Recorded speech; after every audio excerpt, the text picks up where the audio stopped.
우리 그리스도인의 삶, 성도의 삶은 하나님이 어떤 분인가라고 아는 것에서 나옵니다. 하나님이 어떤 분인가라고 아는 것과 우리 삶은 별개가 될 수 없어요. 그게 이제 하나님의 속성 때문에 그렇습니다. 오늘 본문에 나타난 하나님은 어떤 하나님이냐면 말씀으로 세상을 창조하시고 다스리시는 하나님으로 나옵니다. 특별히 4절부터 9절 말씀, 특별히 4절 보세요. 여호와의 말씀은 정직하며 그가 행하시는 일은 다 진실하시도다.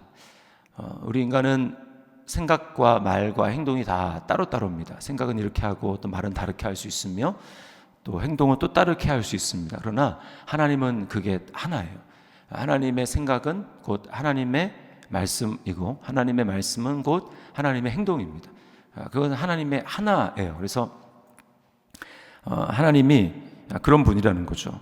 5절 말씀에 보면 그는 공의와 정의를 사랑하시며 세상에는 여호와의 인자하심이 충만하도다. 하나님이 말씀과 행하심이 정직하고 진실하신 분인데 그분의 말씀은 공의와 정의고 또 인자하심이다.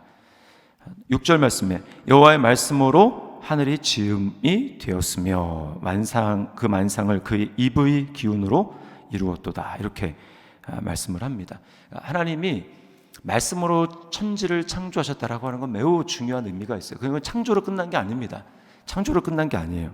그 말씀이 지금도 역사하는 것입니다. 인간의 말은 한번 이렇게 입에서 나오면 그냥 없어질 수 있어요. 누군가 상처를 주는 말, 영향력 있는 말은 어떤 사람의 마음에 남아서 계속해서 어떤 영향을 줄 수 있지만 인간의 말은 영원하지 않습니다. 근데 하나님의 말씀은 입에서 나온 즉시 이사야 55장에 말면 그냥 돌아가는 게 아니라 나와서 일을 하기 시작하고 그것이 열매를 맺습니다. 이게 하나님의 역사라는 것이 하나님의 말씀이라는 것입니다. 그래서 11절 말씀에 보면 여호와의 계획은 영원히 서고 그의 생각은 대대에 이르리로다. 제가 아까 말씀을 드렸죠.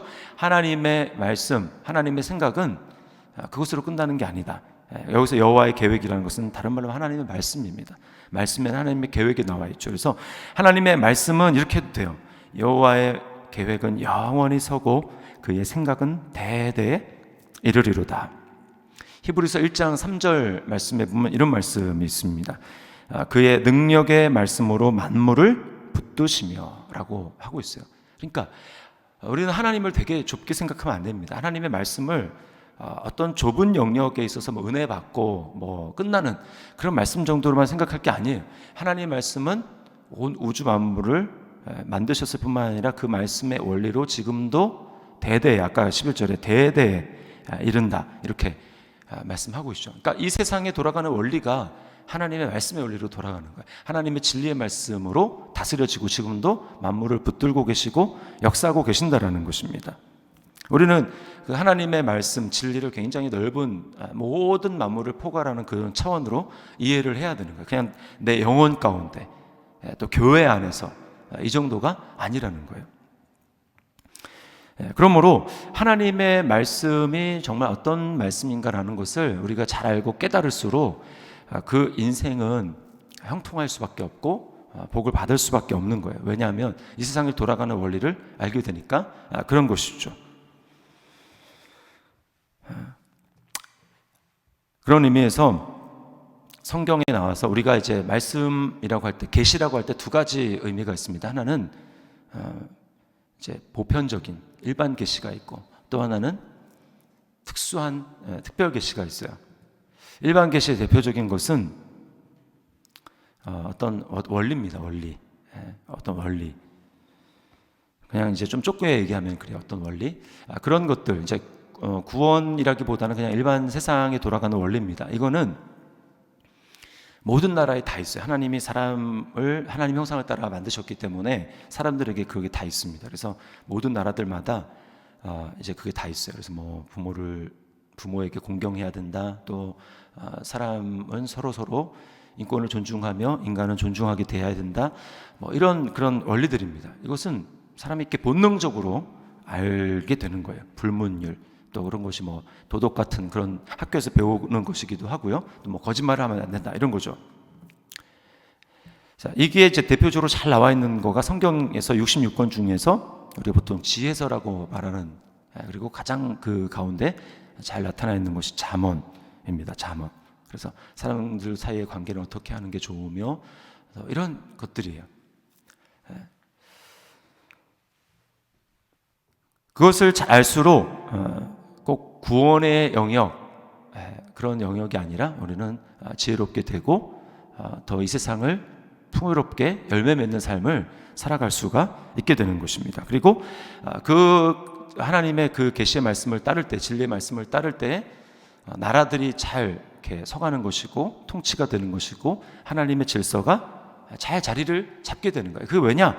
그 사람들이 예수님을 믿지 않는다 할지라도 만물을 하나님이 진리로 만드셨기 때문에 그 진리의 법칙을 따라서, 일반적인 진리의 법칙을 따라서 통치하고 또 가정이 그렇게 말씀 가운데 나아가고 하게 되면 그냥 예수님을 모른다 할지라도 구원의 영역이 아니라 이 세상을 살아가는데 하나님이 이제 그렇게 만드셨기 때문에, 예를 들면 뭐 정직하게 하고 성실하게 하면 당연히 이제 그 인생이 보상을 받게 되는 거예요. 이 세상에서 잘 살게 되는 것입니다. 그런 의미에서 누가 정말 복이 있는 사람인가라고 할 때 하나님의 그 진리의 말씀을 정말 직접적으로 잘 알 수 있는 그런 사람이 복이 있는 것이죠. 그게 누굽니까? 그게 바로 하나님의 백성이라는 거예요. 그래서 12절에 이렇게 이야기합니다. 여호와를 자기 하나님으로 삼은 나라, 곧 하나님의 기업으로 선택된 백성은 복이 있도다. 하나님의 말씀을, 기록된 하나님의 말씀을 그냥 진짜 볼 수 있는 거예요. 계시된 말씀을. 그래서 솔로몬을 찾아온 이 스바 여왕이 뭐라고 했습니까? 솔로몬의 이제 입에서 나오는 그 이야기, 그게 진리죠. 그리고 어떻게 보면 하나님의 계시죠. 그거를 맨날 듣는 당신의 백성은 참 복이 있다. 내가 당신에 대해서 들은 소문은 절반도 지나지 않는다. 이렇게 얘기를 했거든요. 그러니 그 말씀을, 그 솔로몬을 이제 하나님이라고 한번 생각을 해보십시오. 하나님의 입에서 나오는 그 진리의 말씀을 가까이서 들을 수 있다, 접할 수 있다. 그것만큼 복이 있는 게 없습니다. 복이 있는 게 없어요. 그러니까 하나님의 백성이 복이 있는 것입니다. 하나님의 백성의 복에 대해서 또 어떤 직접적인 복이 있는가? 18절 말씀에 보면 여호와는 그를 경외하는 자, 곧 그의 인자하심을 바라는 자를 살피신다. 하나님이 돌보시고 살피신다. 이렇게 얘기를 하고, 또 19절에 그들의 영혼을 사망에서 건지시며 그들이 굶주릴 때에 그들을 살리시는도다. 살리시는 하나님. 또 20절에 우리 영혼이 여호와를 바라며 그는 우리의 도움과 방패시로다. 하나님을 아는 것은 그냥 명철하고 지혜롭고 그런 정도로 끝나는 것이 아니라 하나님이 그 인생 가운데 개입하여 주셔서 구원하시고 도움과 방패가 되시고 영혼을 사망에서 건지시고 또 굶주릴 때 우리를 살리시는 그런 하나님을 경험하게 된다는 것입니다. 그러니까 말씀을 알아요. 또 그런 하나님을 매일의 삶 가운데 경험할 수 있어요. 여러분, 이것보다 더 복된 삶이 어디 있겠어요? 그런 복을 받은 것이 지금 이제 우리라는 거예요. 우리가 바로 그런 하나님의 백성이 되어서 하나님을 자기 하나님으로 섬기며 하나님의 진리의 말씀을 알고자 힘쓰고 그렇게 하나님의 살아계심을 경험할 수 있는 우리라는 것입니다. 그러나 이런 진리의 말씀의 지배를 받지 않고 살아가는 사람들이 있습니다. 특별히 오늘날을 살아가는 현대를 보면 고대랑은 많이 다르죠. 진리가 뭐냐? 자기 자신의 진리입니다. 자기 자신이. 그래서 옳고 그름보다는 좋고 싫음, 이 감정, 여기에 따라서 움직여요. 그래서 오늘날 하나님이 세우신 보편 질서, 창조 질서를 다 허무는 일들이 많아지는 것입니다. 고통이 있고 악이 있는 이유가 그거 바로 그 이유 때문에 그런 거예요. 하나님의 질서가 무너지기 때문에 그런 것입니다. 그래서 우리가 주변에 항상 보죠. 이제 동성애, 낙태법, 간음죄 폐지하고 이런 일들이 수년 전부터 그리고 지금도 계속해서 진행이 되고 있어요. 이 모든 일들이 무엇입니까? 인간의 자신 마음속에 있는 정욕과 탐욕, 이기주의, 욕심, 이것대로 행하는 거예요. 그래서 하나님이 분명히 세워놓으신 그 질서가 있는데 그것들을 다 교묘하게 이제 틀어버리는 것입니다. 하나님 인정하지 않고 틀어버리는 거예요.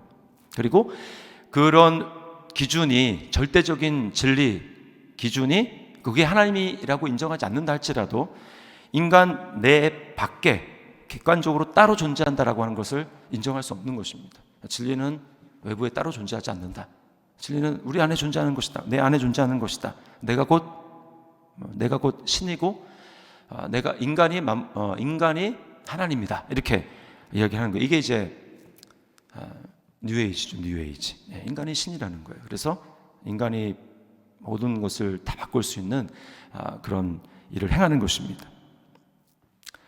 그러니까 이제 다 무너지는 거죠. 질서가 무너지고 있어서는 안 되는 일들이 일어나는 것입니다. 그러니까 고통이 있고 괴로운 거예요. 뿐만 아니고 인간이 자기의 힘만을 의지해서 살아갑니다. 16절과 17절에 대표적으로 나오죠. 이렇게 합니다. 많은 군대로 구원 얻은 왕이 없으며 용사가 힘이 세어도 스스로 구원하지 못하는도다. 구원하는데 군만은 헛되며 군대가 많다 해도 능히 구하지 못하는도다. 반대입니다. 반대. 그래서 구원하는데 군말을 의지하고 자기 힘을 의지하고 그렇게 살아가는 거예요. 그러나 그것이 구원하지 못한다라고 이야기를 합니다. 그러나 세상 사람들은 그렇게 살아요. 행복한 인생은 하나님을 추구하며 살아야 하는데 하나님 없이 이 세상에 있는 것으로 자기네 힘을 추구하고, 오늘날 힘이 대표적인 게 뭡니까? 돈이죠. 돈. 그래서 어떻게든 돈을 모으는데 혈안이 드는 거예요. 이것만 있으면 내 삶 가운데 인생에 든든하다. 내 삶 가운데 어려움은 없다. 그래서 돈을 추구하며 살아갑니다. 사람들이. 돈을 자기 울타리로 삼아, 하나님을 자기 울타리로 삼는 것이 아니라 돈을 자기 울타리로 삼는 것입니다. 예수님이 뭐라 그랬습니까? 그래서 어리석다 그랬죠. 부자가 소출이 많아요. 더 많은 창고를 짓고 내년에 이렇게 계획을 해야지. 그 주님이 뭐라고 하십니까? 어리석은 자요. 오늘 밤 내가 내 영혼을 취하리니 그 쌓은 것이 누가 되겠느냐? 그러니까 모른다라는 거예요. 그 전제가 무엇입니까? 내일도 내 삶은 내일도 있어. 1년 후회가 있어. 계획을 자기 중심에 세우고 모든 일을 추구하는 것입니다. 여러분, 1년 뒤가 어디 있습니까? 1년 뒤가. 하루 뒤가 어디 있습니까? 오늘 우리가 하나님 뜻대로 살고 하나님을 주인으로 삼고 그렇게 살아야지.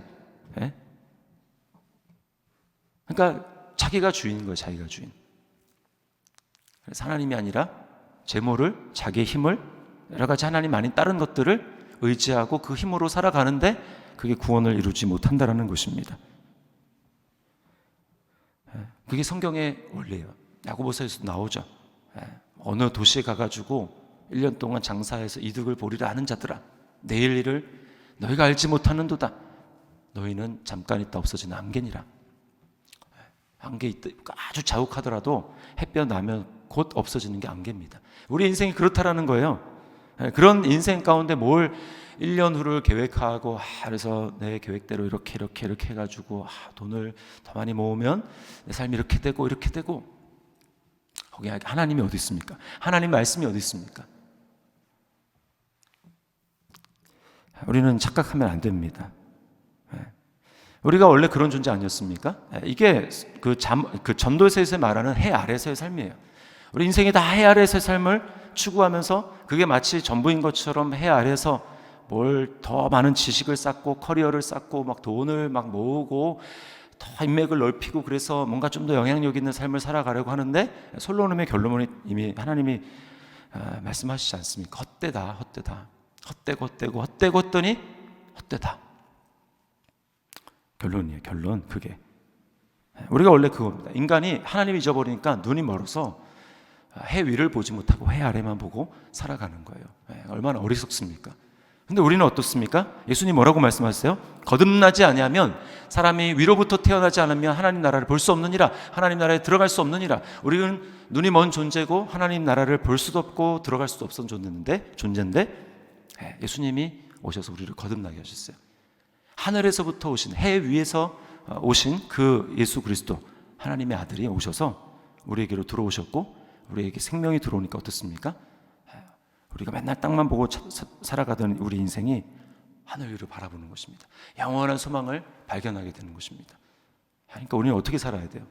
하나님 말씀을 추구하면서 말씀이신 예수님, 또 말씀의 진리이신 이 66권 하나님 말씀, 이것을 기반으로 하면서 그것을 바라보고 사모하고 살아야 하는 것입니다. 그래서 21절과 22절 뭐라고 얘기합니까? 우리 마음이 그를 즐거워하며 우리가 그의 성호를 의지하였기 때문이로다. 22절 여호와여 우리가 주께 바라는 대로 주의 인자하심을 우리에게 베푸소서. 주님을 바라봐야 된다. 20절에 우리 영혼이 여호와를 바라며 우리가 뭘 바라봅니까? 뭘 소망으로 삼습니까? 돈입니까? 이 세상에 있는 어떤 것입니까? 아닙니다. 우리는 이미 그런 존재가 아니에요. 거듭나서 위로부터 태어나서 이제는 위의 것을 추구할 수 있는 존재가 되었습니다. 그러니까 날마다 우리는 위의 것을 추구해야 되는 거예요. 날마다 예수 생명을 추구하며 하나님 말씀 가운데 나타난 그 진리를 바라보면서 이 말씀을 더 알기 힘쓰고 그것을 살아가게 될 때에 우리는 하나님을 더 많이 경험하고 하나님을 체험하고 삶 가운데 하나님과 동행하는 그런 놀라운 역사가 우리 앞에 펼쳐질 줄 믿습니다. 오늘도 그 진리의 말씀을 따라서 살아가는 통참을 받는 저와 여러분의 삶이 될 수 있기를 주님의 이름으로 축원합니다. 기도하겠습니다. 하나님 아버지